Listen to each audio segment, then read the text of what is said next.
Wow. Hi, Linda. Hey, Steve. Hi, everybody. Hi, Welcome to the show. everyone. Um, this is Linda, the founder of GPRescue in Missouri, and I'm Steve. Um, and wow, we've got an exciting show tonight, don't we? Yes. We want to get into. We had a tragedy this week, okay, and I'll just let Linda talk about this one. If you can't, I will. Uh, yeah, it's still a little hard for me. We lost our Ivan. Um, I always called him my Ivan. He was my third dog into rescue when we first started, and Ivan had a backstory, which you'll see in the video.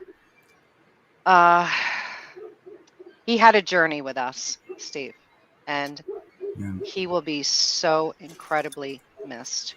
Yes, I'm going to tell you just what I've heard about him, what I now know about him. I wish I had known him. Yeah. This was an amazing dog Mm-hmm. on an amazing journey, and you got him at 10 years old, didn't you? Yes.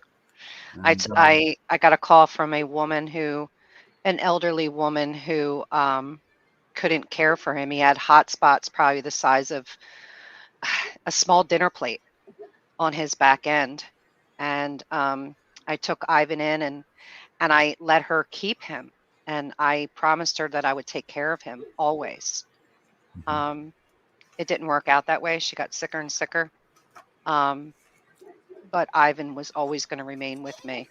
yes, and Kat had a big hand in this. She was there Kat early on. was incredible. She Yes. lived very close to the owner, and she would go over and sit with her and sit with Ivan and bathe him and brush him and monitor his food intake and just really, I mean, she took incredible care of him. And she would transport him and She whatever. would transport him, take him to the vet.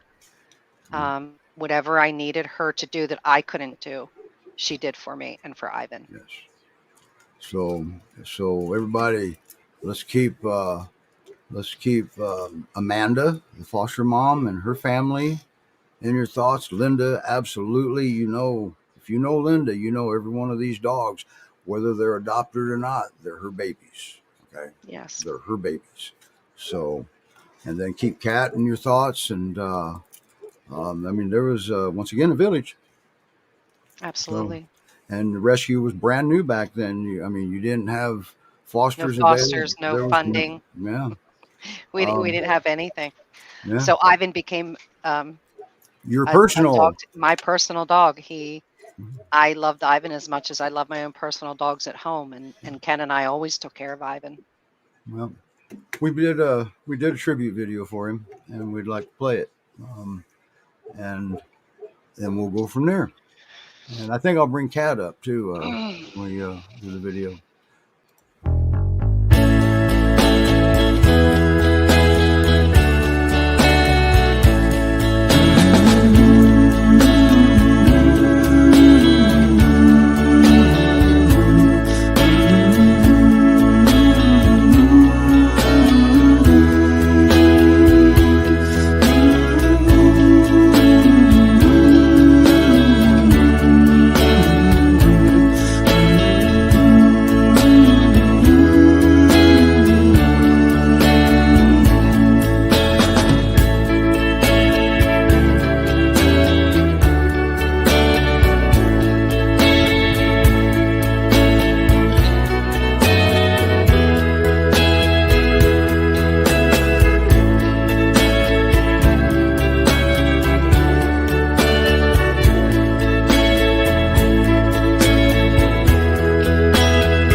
not much to say after that one.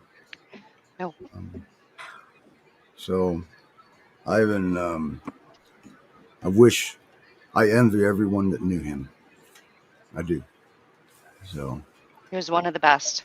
I found out something today that I didn't know, that his vision was not the greatest. Mm-mm. So, and it's always the reason. He was a good dog, and well, now he's pain free and he's running free, and he's waiting for everybody at the bridge. So He will be forever loved and missed. and see there, you bid that promise a long time ago, didn't you? Mm-hmm. Before you even wrote it down. So Yep. that was one thing about Ivan and Linda. Ivan was safe.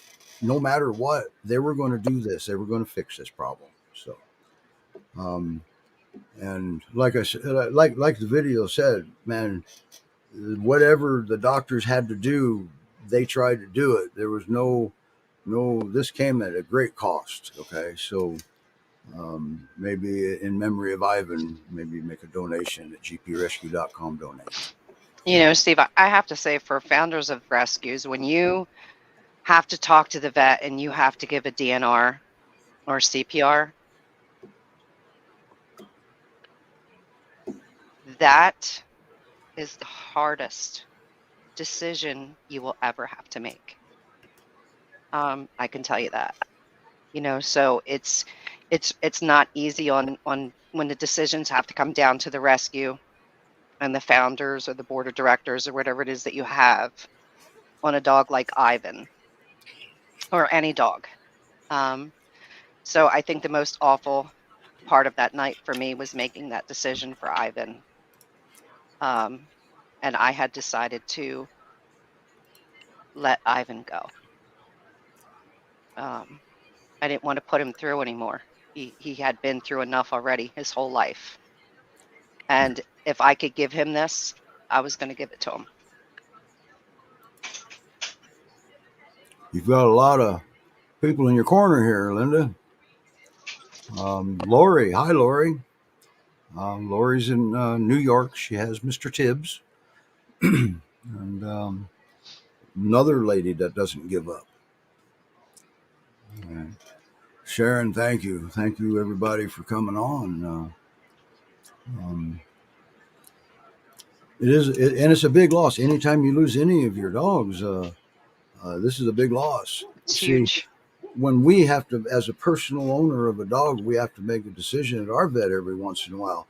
But think about this. Linda has many more than we do. And Maria, thank you.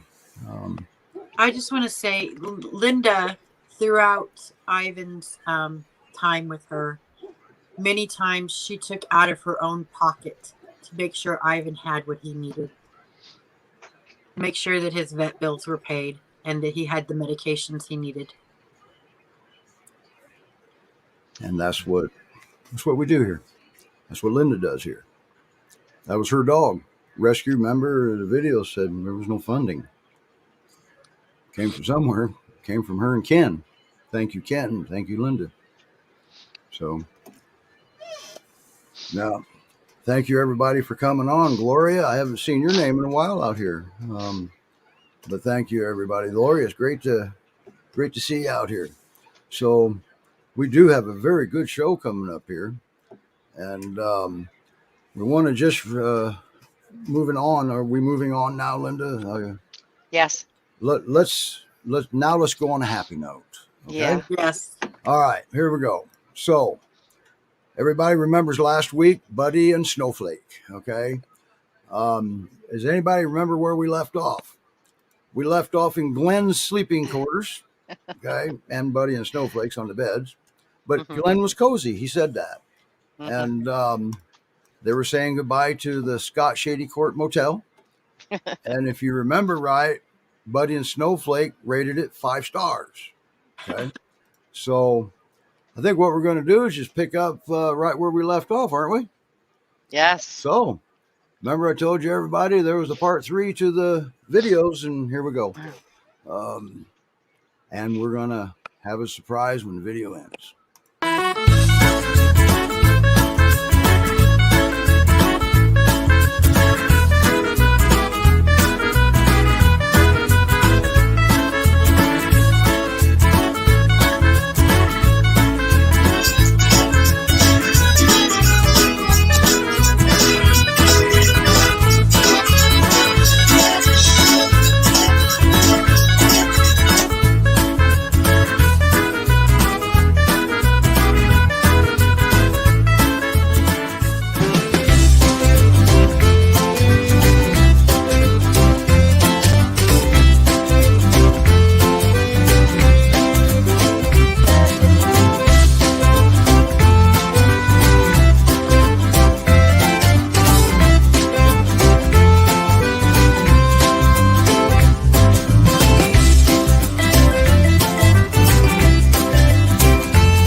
Wowzer.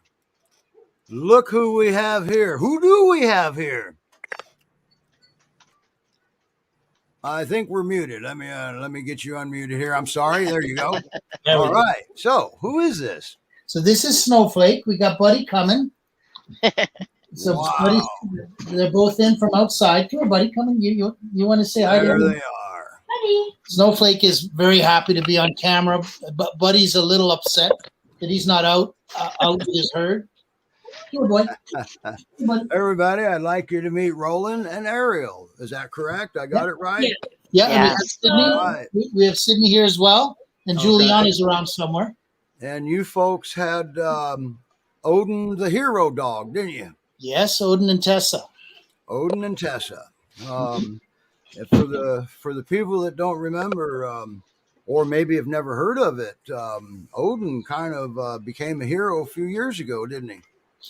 Yeah, we had we're survivors of the Tubbs fire that roared through our property. We were among the first hit, so there was we had no advance notice, and we were put in the terrible position of not having enough time to load up all of our animals. We run a rescue here, so we have goats, and now we've got horses and sheep and chickens, and we did not have time to round up all of our animals.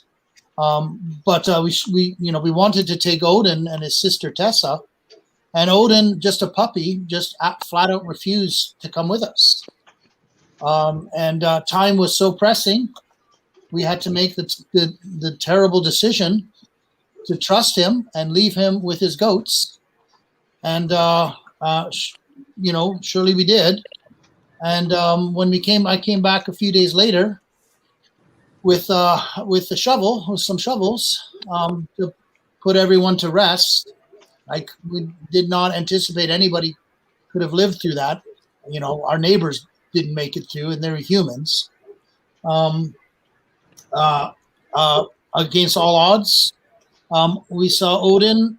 We saw Odin's tail wagging as he crested the hill, and then all of the goats appeared behind him, including some young deer that came to him for shelter. And while Tessa went with us to keep us safe, Odin stayed behind and kept every single one of his charges alive. And for those of you that have Great Pyrenees, and there's a lot of you do, because you're here watching us, that, man, if that peer gets something in his head, and you're not going to change his mind, especially if you're in an area where he's working. All right, so. Yeah. This picture here is his, it's his belly rub reward for saving the goats, isn't it? Yeah, it was. You imagine how hard that decision is. And, I really, you can't, we didn't care about losing our house or our possessions as much as, the animals we loved. But in retrospect, I don't think Odin would have forgiven me had I taken him away from his job. I agree with you on a behavioral standpoint. Yeah. It would have. He and I would have. It would have been a battle of wills. I would have had to use force against him. And when I came back, the next thing I was worried about was that he was going to resent me for having left him. Right. And it was exactly the opposite. Yep. He was so pleased with himself and so pleased with us and his sister for keeping us alive. Mm-hmm. It was it was really miraculous. Yeah. And once again, the bottom line is, for you peer owners out there, when's the last time you were able to make your peer do something he didn't want to do? Okay. So it never ends well for the human, because that peer, he's got stronger will than we do. So, but you know what? Is there a possibility that he actually, how did he survive it? I mean, it wiped out the entire area. Yep. His fur was melted from the heat. His whiskers, his eyelashes were all gone. And his paw pads were burned, but he kept every one of his goats alive. You lost none. We didn't lose a single animal. And that has to be because of his doing. Of course, they never would have made it. Wow. They never would have made it without him. Wow. Yeah. What an amazing dog. But you know what? It's an amazing breed. It is the breed. Yep. He was raised with those goats. You know, like Buddy and Snowflake, they're family to us, but they're, you know, they have a job to help us take care of these animals in this forest, and they take that job very seriously. Yes. So now, when so the fire ended, you got all cleaned up. Obviously, you're rebuilding or rebuilt, one of the two. And did the Odin was on the news? We were hoping to have the Madison on the show tonight, but she couldn't make it, and that's okay. And we also want to send out our best wishes to Mary at the what was the name of that motel, Glenn? Shady Court. Scott Shady Court, something like that, motel in Winnemucca, Nevada, if I remember right, wasn't it? And she was coming on the show, and she felt ill, and she couldn't make it. But I believe she's watching. All right. So Mary, if you're watching, say hi to us, and we'll say hi back. She donated the room to Buddy, Snowflake, and Glenn. Yep. And Yes, she did. I believe was that you, Kat, that was talking to them? Yes, Her and I Chris. contacted them because we had figured out how long the legs were going to be for Glenn to get there. And we figured it was best for him to rest up before he went over the Sierra Mountains. So we contacted Shady Court, and they remembered Odin and were thrilled to be a part of Buddy and Snowflake's journey. Yeah. A lot of people remember Odin. There's a hero being greeted by heroes. So which one's which? So they all are. So now Buddy and Snowflake, there's really no paw prints to fill. I mean, we put that in the video because that's a human thing. Buddy does a different job than Odin because he does it differently, because he's got a different personality. Mm-hmm. Absolutely. And how are they doing for you? So they're doing great. Having 3 instead of 2 makes it easier on them. Buddy is fiercely protective, and he really sees his role as protecting us as well as the animals. So he, Tessa is almost entirely devoted to protecting the goats, as almost as if her brother said, I need you to do this. I'm going now. I need you to take over. So Tessa's with the goats all the time. Buddy is very protective of the people as well. So he does sort of double duty, and he covers about between 60 and 75 miles a week. How do you know this? We have GPS collars on them, and this is something that we really believe in. We know where the dogs are. We can always find the dogs by their collars, and so we're fenced in, and we're in a rural area. But even still, we don't want to risk the dogs, getting out onto the road. They will try to, secure as much territory as they can, in the interest of protecting their charges. So we track them with GPS collars. They all have them. I can show you one. So we've mapped out perimeter of our land. So we get an alarm if should they ever go off property, we would get an alarm. But in general, they're really good about. They have enough land, and there's enough to protect here. That they're really good. These are the Phi collars that we've had success with. So that's part of our of the way we manage them and keep them safe. And what kind of predators do you have in your area? Just about a little bit of everything? Well, yeah, we don't have wolves. We have mountain lions. We have coyotes. Now they generally don't come on the land because the dogs will work together, especially at night, and nobody is dumb enough to come here. We did have a bit of an incident where just a few days ago, where Snowflake caught a bobcat and killed a bobcat. Wow. Really? Yeah. Wow. Yeah. How do you, girl? you're describing, you know what you're describing to me? Three more heroes. Yeah, absolutely. And our goats are, all safe. We don't lose. We haven't lost an animal since they've been here. We did before they got here. We lost a sheep, and we lost a goat. It was too much. Couldn't do it all by herself. Too much for Tessa by herself. She's got to sleep. Poor thing. Yeah. So these two work together at night. They're all three of them are out. All four of our dogs are generally out at night, or at least three. Snowflake is out at night with Buddy, and they take up different positions on the land, and then you can hear them signal to each other. And sometimes somebody will have a real threat, and you hear a change in the bark, and you can hear all the other dogs rushing in that direction. Yes. So really, God help any predator. Okay. Come here. So Glenn comes up from Missouri, and he has an adventure at the motels. He gets to sleep on the floor. Dogs get to sleep in the beds. So now he gets to your place, and you were very accommodating to him, I hear. So we kind of left a cliffhanger a little bit last weekend, Roland. The burning question was, where did you put Glenn up when he got there? So maybe I shouldn't word it that way. Where did Glenn decide he wanted to sleep when he got there? Because we're going to share the screen here with Glenn. We're going to let Roland and Buddy take a break and Snowflake take a break just for a second here. You're still up though, Roland. So we have a cliffhanger. So describe to us, first of all, did you get lost getting there? No. Directions were exceptionally well.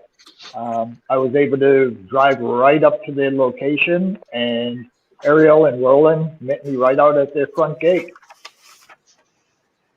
It was a good trip. It was a little sketchy at one point. As I was coming down out of the mountains, we came through an awful lot of a snowstorm, and the highways were coming to a halt for a while, but we made it through. Wow. In California, or was that back in Wyoming? That was before we hit California. Okay. Nancy wants to know, how long did it take for them to work well together with Tessa?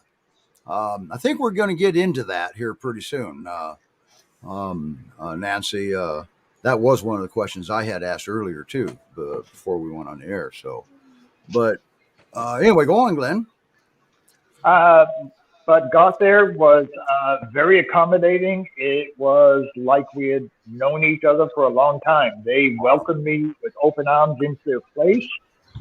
We started just walking up the driveway to start looking at the property. And it was really amazing. The very first time that Buddy and Snowflake saw the goats, you've got to understand that Buddy and Snowflake were working dogs. But they took care of llamas, alpacas, turkeys, chickens, guineas. They had not had any goats. But when they first saw the goats, they walked up to the fence, and the goats came right up to them, and it was an immediate bond between all of them. The goats knew what Snowflake were there for, and Buddy and Snowflake knew what the goats were. It was just instinct. Wow, that's actually kind of cool. It was very cool to watch it happen. I mean, you could just see the trust already built in there. That's amazing. That is amazing. And now, en route, now you were in contact with somebody so far as how things were going and what was going, and was that Kat or Linda or? Was both of them along the way. I kept trying to, I couldn't actually do a lot of live feeds. I had lost my partner to help on the drive, so I was driving by myself, but had to make stops with the dogs along the way and for myself. So I tried to keep updated on where we were going and what we were coming through, and just try and document the progress as we were going through.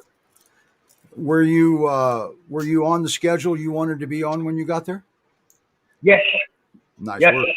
Okay. The way it got planned out, I didn't know. I had a little bit of a delay, like I said, with the snow, but we pretty much kept right on the routine and arrived pretty much when we were expecting I'd be getting there. Awesome. All right. So go on. I still want to know where you slept. Well, after we got, used to it, I was there a little bit early in the day, got to see how they were set up on the farm, and we were looking around a little bit. And Roland and Ariel were quite hospitable. They welcomed me into their yurt, to sleep in there and all. But, I was there to be with the dogs, to get them acclimated, to make sure that the transition was well. I didn't want to introduce them the very first night in with Tessa and the goats. I wanted to give them a little bit of a breather on it because we had a long trip. So chose the first night. I took Buddy and Snowflake, kept them on a long lead, and we walked up into the hillside and laid down a sleeping bag, and we slept in among the redwoods. There you go. Gave them a among chance the to, redwoods. Yep, get used to the smells and the sounds. We had a few visitors come in during the middle of the night.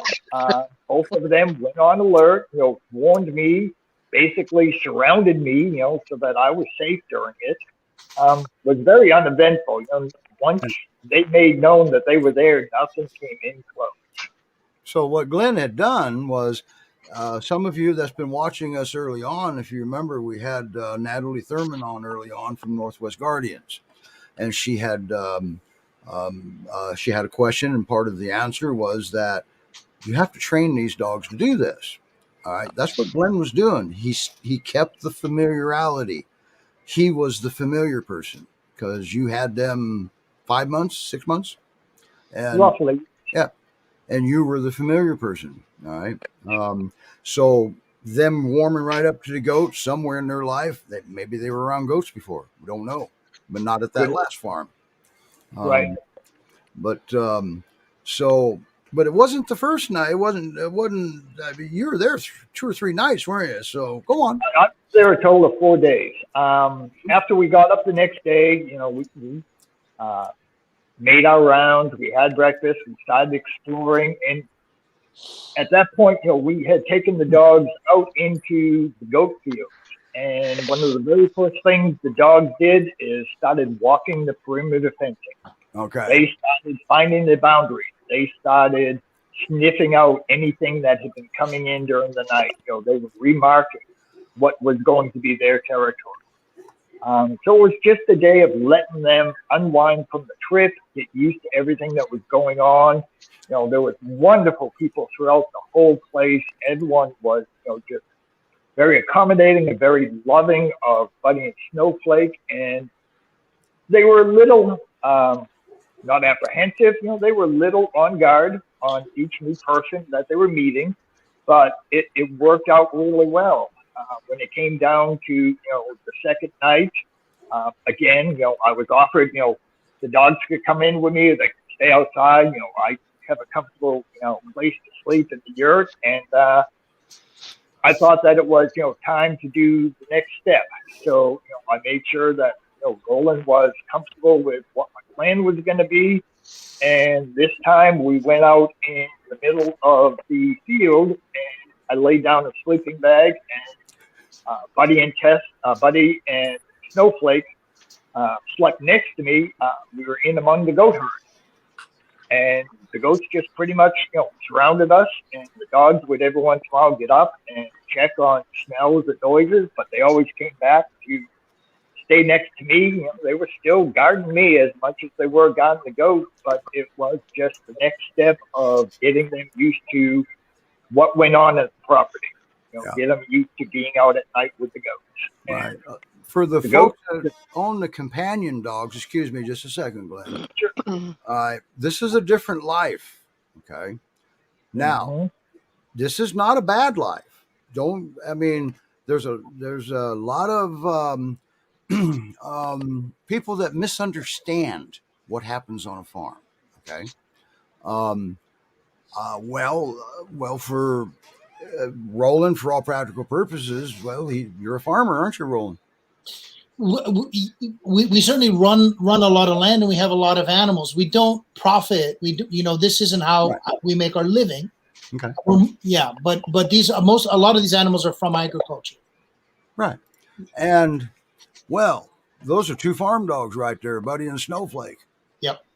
And and now that's Odin and Tessa, and this is a farm, so they're not abused, abandoned animals. Okay, they're very well cared for, and most farms do. Now, I said most farms. Okay, sometimes because a farm gets out of hand, they lose their farm or whatever circumstances beyond their control. But this is how a farm usually is. Sorry, Glenn, go ahead. I'm sorry. I was just saying, where they are, Buddy and Snowflake are surrounded by love. Look at Tessa and Odin right there. Yep. So I just wanted to clear things up because I hear it a lot. I'm sure Linda does sometimes about the farmers. Farmers. No, that's not how it is. Farm life doesn't always mean a bad life. No, it doesn't. But when you have livestock guardian dogs, I wouldn't. I mean, I know Roland. God, I know I got on his nerves with all my questions, but I never wanted Buddy and Snowflake to go anywhere that they weren't going to be loved. Yeah, you they told had me to be loved. Well, you told us last week you were hard on Roland. I was. Wow. She's hard on everybody, Roland, just so you know. Oh, I knew. And I understood the motivation. I certainly didn't take it personally because These it's are not her dogs. Right? It's not about us. It's No. about the dogs. That's right. And I don't blame her at all. I'm glad that she does that. That's how she found the right home for them. Right. Also, these dogs were going 1,800 miles away from her. Yes. And that's That's a hard thing for her to let them go that far away from her. Yeah. Oh, I'm it's kind of surprised. all or nothing. I'm surprised Linda didn't fly out and do a home check in person. But anyway. But so Glenn, now he spent 2 nights out there with the dogs, and so that's why I wanted to bring that up. Farm life's not always a bad life. Okay. I was perfectly comfortable. And your dogs are spayed and neutered too, probably. I would imagine. Absolutely. There you go. All of our That's dogs. part of the requirements, Steve. Yep. That's right. I forgot about that. This is rescue. Oh, well, wait a minute. Yes. I'm part of this rescue. I get silly sometimes. All right, Glenn, I'm sorry to interrupt. So now we're still out in the fields now. Yep. It was an uneventful night. We heard some coyotes in the distance, but no one was coming on the property. The goats were quite comfortable. They were not nervous being around Buddy and Snowflake, being in among them, or either, I wasn't following them, which, that was a concern if they were going to not be used to me.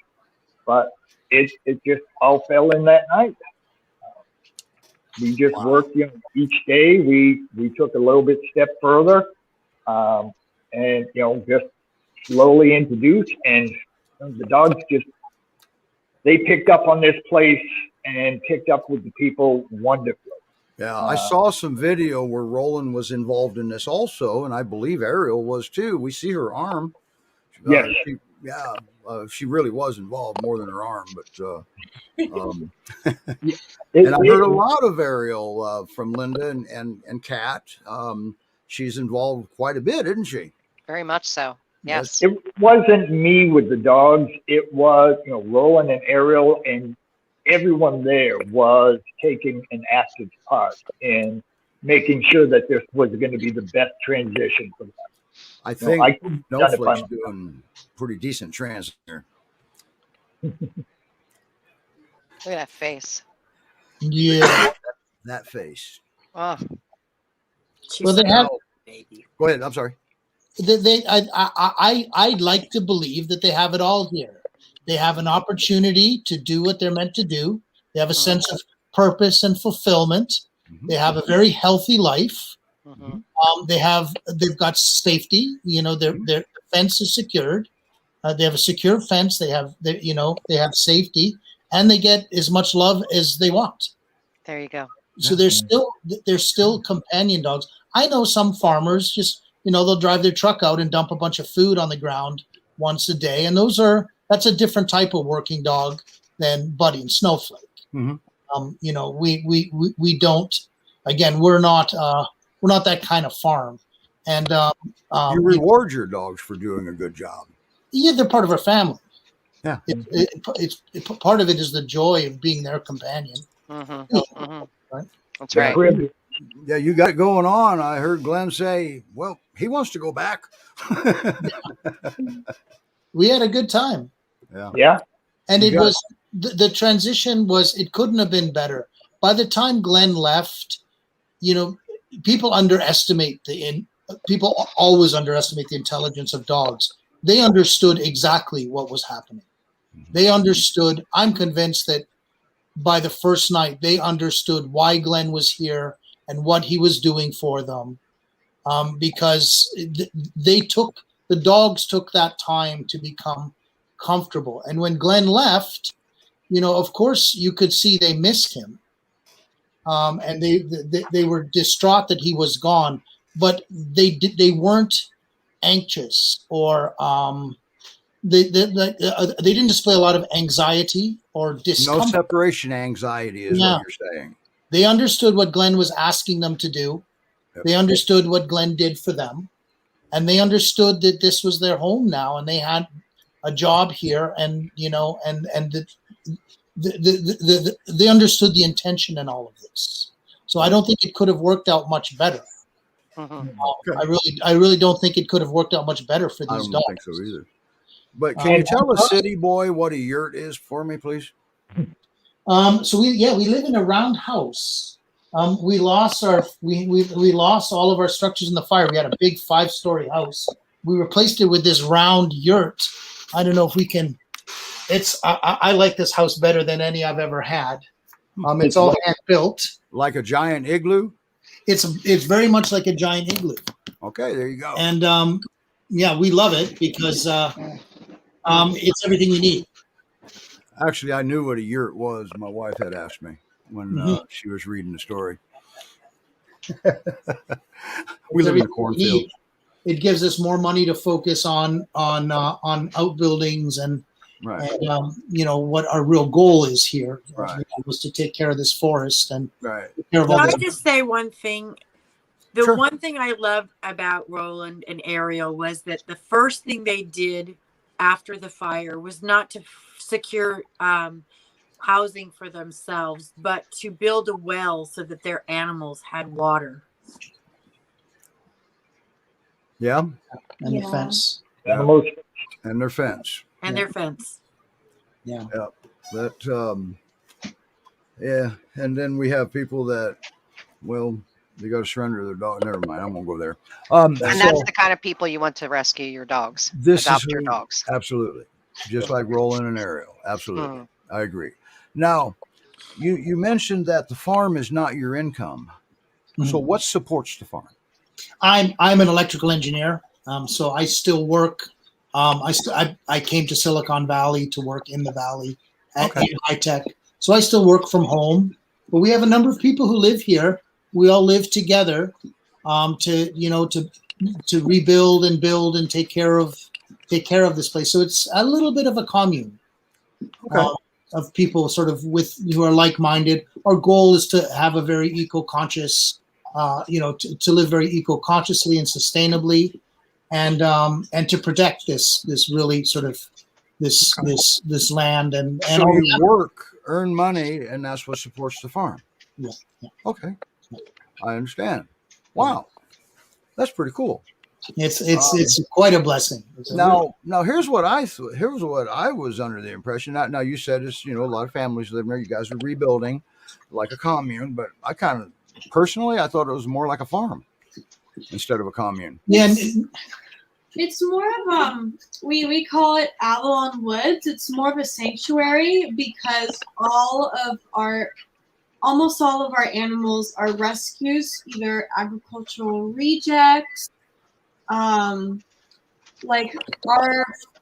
have a few 5 hens that we rescued from a industrial factory farm in Idaho. And they came to us. They were in such bad shape, but we do a lot of rescue. A lot of our goats we got when they were just a few days old at a local auction. And at those auctions, what they do is they if it's a male goat doesn't produce any dairy, they take them away from their moms just right away. They don't, supply them with any food or water or milk, because most of the time what happens is they go off to auction, and so there's a lot of rescue here. Wow, there's a lot that goes on there. Yeah, there is a lot. So Wow. it's more of I like to call it a sanctuary for animals. Okay. All right. So, wow. And I don't have a banner for your website. I did not realize, but there is a link that Reagan had put in one of the groups. I did not know this. I feel embarrassed, and I feel, kind of like an idiot right about now. So, where do we now? Do you take donations in like a rescue, like what we do? Because we survive on donations. Okay. Mm-hmm.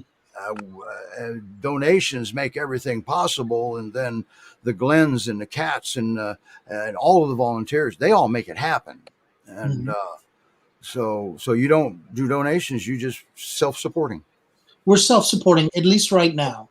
Okay. We're self-supporting. We'd rather folks donate to organizations that we work with, like us. like you. Yeah, Goatland is an organization we work with. That's a goat rescue. Sonoma County Wildlife Centers who treat animals. So we work with other organizations, but for now, at least, we're self-sustaining. Right. And it really is quite sustainable. The goats, we don't feed the goats anything. Right. We eat all wild food. Right. The dogs are the biggest expense, but the dogs are helping us. Without the dogs, these animals wouldn't be safe. Right. Now, when Snowflake when Buddy and Snowflake came about, you were actually looking for dogs, weren't you? Mm-hmm. We were. And I think this is where Linda will be coming into play a little bit here. Do I remember hearing that you were looking for puppies in the beginning? We did, because that was a formula that we knew. We had raised Odin and Tessa with the goats, so they were, we would spend a lot of time with them, but we wanted them to understand that their primary bond was with the goats. Right. And that was your safe zone. Yes. You knew what to do. Right. But now here's a rescue that's got a couple adult working dogs that are already experienced. Wow. That's right. So, how did you convince him of that, Linda? I'm sorry, Steve. It's raining so hard I can barely hear what you Okay, said. never mind. I'll tell you how to convince him. Well, actually, I was the one that contacted Roland about the dogs. Roland was a friend of mine through Facebook. We got together during the fires because during that time they couldn't communicate with each other in the area, so they did relays. Yes, right. And so I was part of the relay, and we became Facebook friends. And of course, Odin was my hero. So when I found out that Odin had passed, I contacted Roland and said, hey, I talked to Linda. Actually, I called Linda first, and I said, hey, Linda, do we have any puppies that we could help Roland with? And she said, I don't have any puppies. And besides that, the whole goal was to get help for Tessa right away. So Linda suggested Buddy and Snowflake. And so then I contacted Roland and asked him if he would be interested in adult dogs. And then I hooked Roland and Linda up. And from there, Linda can take it. Yeah. Well, then you had to convince Glenn. Sometimes it's hard to get a dog away from Glenn sometimes. Yeah, it was when Kat contacted me about Roland and Ariel needing livestock guardian dogs. I mean, I'll just be honest. I was just like, there's no way my dogs are going to California. That's just way too far for me. I need them closer to me. If it doesn't work out, how would we get them back? So I had so many worries. But after speaking with Roland and Ariel, I mean, I was just so comfortable with it. I knew it was the right place for them. That's yeah, and that's stuff you learn. Okay. Yes. That's why Linda handles all the adoptions personally. Yes. And because her return rate is nothing hardly. Her dogs are still where she put them. And, 1 out of 250. 1 out of 250. Okay, so let's see if we can get that to 1 out of 300 here before the year is over. Oh, I think we're pretty close. Yeah, I think you are too. So Roland, Roland, now you're taking somebody's word for the fact that these are trained LGDs. Did that enter your mind at all? That they could be maybe not as good as we thought? Maybe like, well, we were worried about Tessa doing her backflips in the motel. I was starting to get worried. I mean, Snowflake. It felt right from the beginning. You go with your gut a lot, and it felt right. It felt right. They felt like the right match. They needed, it felt like it was just meant to be. And Linda did put us, put us through the ringer. And the whole time I was thinking, I'll flatter ourselves a little. I was thinking, I don't think you're going to find a better home for these dogs. And at the same time, you're thinking she may not give me these dogs. No, because I knew she could. The more she dug, the more comfortable she was going to be. How could she? Okay. Right. I think the more she dug into it, and our background and our history, she would it was easy to understand her motivations. Right. And so that's everything. She is committed to her dogs, which is exactly what we would do, and exactly what the dogs in her care need. And that's just it with her. She's not trying to dig up dirt on you. Not at all. She's trying to make sure her dogs are going to be cared for. Yeah, she's making sure that her dogs are going to be safe and fulfilled. And again, we knew, that based on her description of them, this was the perfect environment for us. They thrive. It's evident when you see them. Yeah. Rescues don't typically put working dogs out there. Right. So this had to be a learning curve going on in there too. And it is a hybrid. I think it's a little bit of a hybrid working environment because they are also companion dogs. Mm-hmm. And we're not here to force the dogs to do anything. If Snowflake decided she didn't want anything to do with the goats, we would accommodate that. She's our dog now, and she's she's our companion dog. And in fact, she doesn't guard the goats during the day. In the day, she takes the day off. Mm. And while she was getting used to it in the beginning, there was a period of time where she did very little to manage the goats. Buddy was all over it. We had trouble. We had to put salve on his paws in the early days because he was running his paw pads ragged. He was so committed to being out, climbing around the mountain with the goats. Right. And she just wanted to lounge, and that was just fine. Yeah. Now, one of the things Linda learned when she was doing her digging was Tessa. She wasn't doing well. Yeah. She was trying to do well. She wasn't doing well because she was taking on her work, Odin's work, and missing Odin probably. They were litter mates. Could have been a bond. We don't know. I don't know. You would know that. So that's another thing that she discovered, isn't it, Linda? Yeah. Roland and Ariel spoke a lot about Tessa, and what really, resonated with me was when they said she was tired. Mm-hmm. She was tired. She was grieving. she was trying to do the work of her and Odin together. How can you not take that burden from Tessa? I mean, I don't even know Tessa, but if I could do something like that for her, I was going to do that. Yeah. And you did. Yes. And the donors, the volunteers, Mm-hmm. just like the video said, donors made it possible and volunteers made it happen. And I think Roland, when she first seen, I think there was, I don't know if I was on FaceTime or whatever it was, but when Tessa first seen them, it almost looked like she had a look of relief on her face. And I will never forget that. I mean, she was like, help, help is here. And I think it was the second night, Roland, Buddy and Snowflake were inside the yurt at the moment, and Tessa sounded an alarm outside.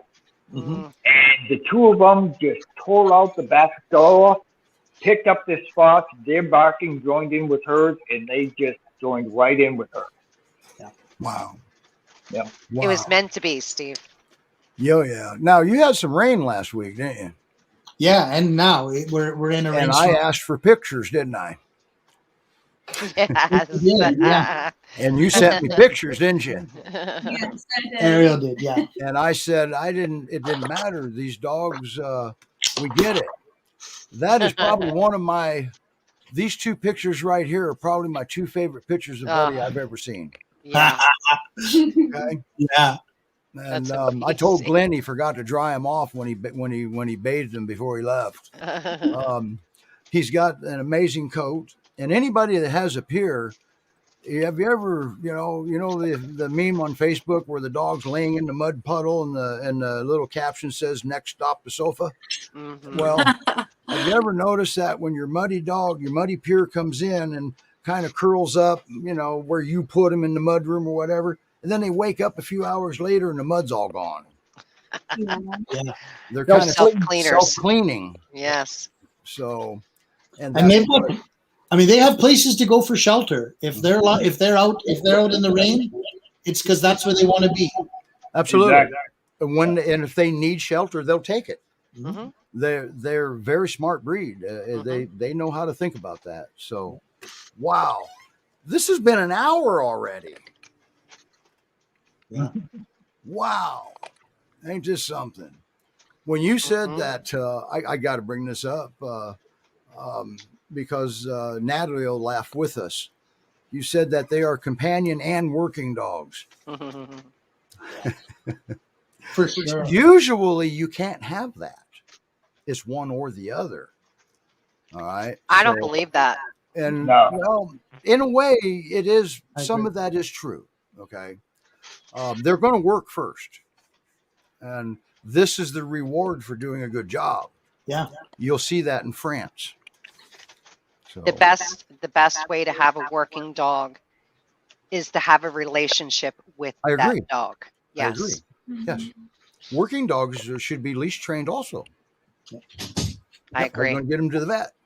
Yep. Mhm. So, wow, guys, we didn't get finished here. Glenn didn't get to tell us about the third night in the woods. Maybe you can come back on sometime again. We won't make you do it next week. We got some folks in a group that's really wanting their buddy back, and we may have to do that for them. Paul, you watching? Good buddy. So, but man, oh man, I don't know. There's no end to. There's no way to end this. There's no way to do this in an hour. No. Well, we can sure come back on and That would be folks amazing. can say hi again. That would be amazing. That would be great. Yeah. Now, I think it's been fun for them. you've got an amazing. You haven't missed a beat on this internet. I know you're an electrical engineer, but everything burnt down up there. They were quick. I mean, how long did it take you to get in touch with the outside world? It was about a year before we had electricity, water. It was about a year before we were. How long before we moved back in? We were at at our temporary the town. for almost 2 years. Yeah, it took a while. Wow. So Yeah. you've just been barely back a year. It was 4 years last week, wasn't it, Roland? That you Yeah, guys- Yeah. it was 4 years ago. I thought it was 2017. Silly me. But we had to rebuild roads, Oh, yeah. water lines. And then there's rain that washes stuff out after there's no way to stop the rain from running off. we had to rebuild everything. Yes. Wow. And plus, you're only at 900 feet. Mhm. You've got mountains above you. Actually, around here, around us were the highest point. Oh, the We have vineyards. that I forgot. advantage. You're right. You said vineyards. Yeah. Wow. we were Yes, much Jill. 4 years already. Whoa. Man. and still a lot to go. We'll be building, forever. That's part of the life we chose out here. But you were building before the fires. So, We were. That's right. all right. It's a lifelong commitment. Man, Roland, I mean, wow. Is there, Linda, Glenn, Kat, is there anything we want to bring up? We had a kind of a cheat sheet here that this is just too exciting. It's going to take 2 or 3 more shows. I'm sorry, Roland. Do one of the shows when I'm out there in California and visiting them. Well, of course we will. That's why you're going, right? And I Hey, want to I'll thank send, Roland for always keeping me up to date on the dogs too. I really do appreciate that. Yes. Yeah, I know And I'm that's glad that Snowflake's doing better. Yeah. Yeah, we had that one incident.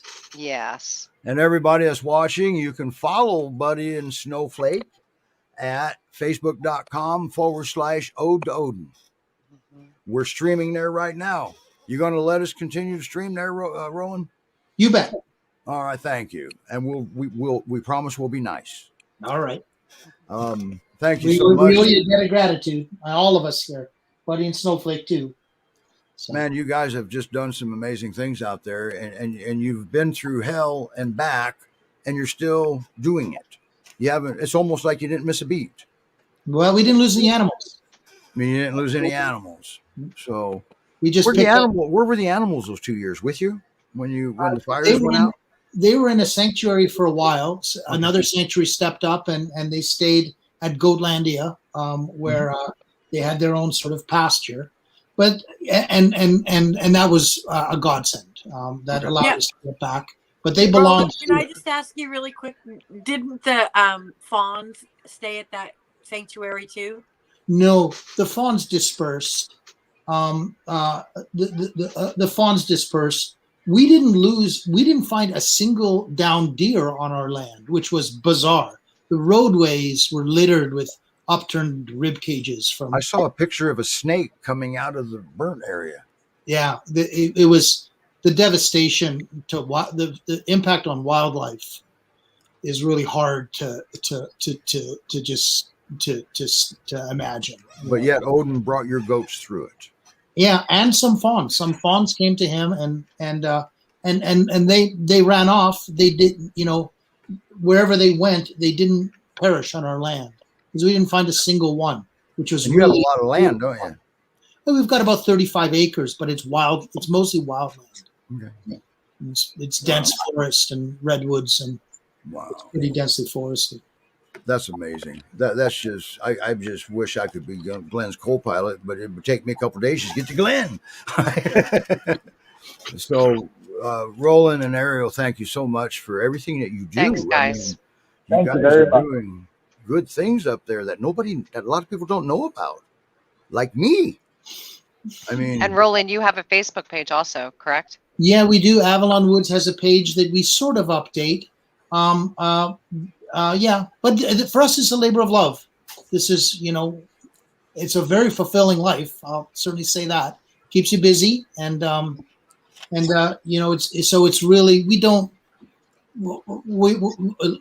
don't spend a lot of time promoting. Most of that time we spend with, we're spending with the animals and caring for the animals so you're one That's with great. the animals. This is what you're doing here. and the whole forest. Right? That's amazing. Forest. Yeah, my kind of And people. Glenn got to be part of that. Yeah, he fit right in. So that was his Yeah. sleeping quarters. Better. We all sleep in tents here, one way or another. That's awesome. That's just so amazing. Wow. I tip my hat to you guys. Okay, I really do. You guys do great work, and this is a rescue saying this. Okay. Yeah. And Of course, same to all of you folks. The care that the care and commitment to your rescues is just exceptional. We're just so glad to be part of it. And this, I think, this really is why we do this, right? This is why we all do this, is for these kinds of opportunities, and everybody wins. I mean, absolutely everybody wins. yes. So Well, you're all about the animals. We're all about the dogs. We can't go wrong. Yeah.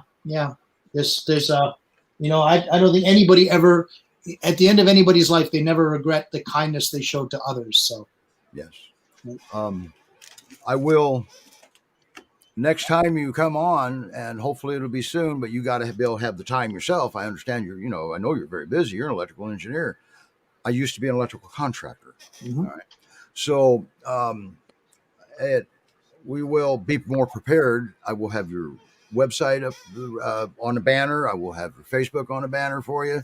I just really kind of knew about the page we're streaming to, and that one that's scrolling across the bottom now. So the Ode to Odin, and I followed. I can't remember who told me about that. I knew about that before I came over to this rescue. Oh, Steve Harvey. I forgot about that. Did he get bit before Odin left there? I gotta know.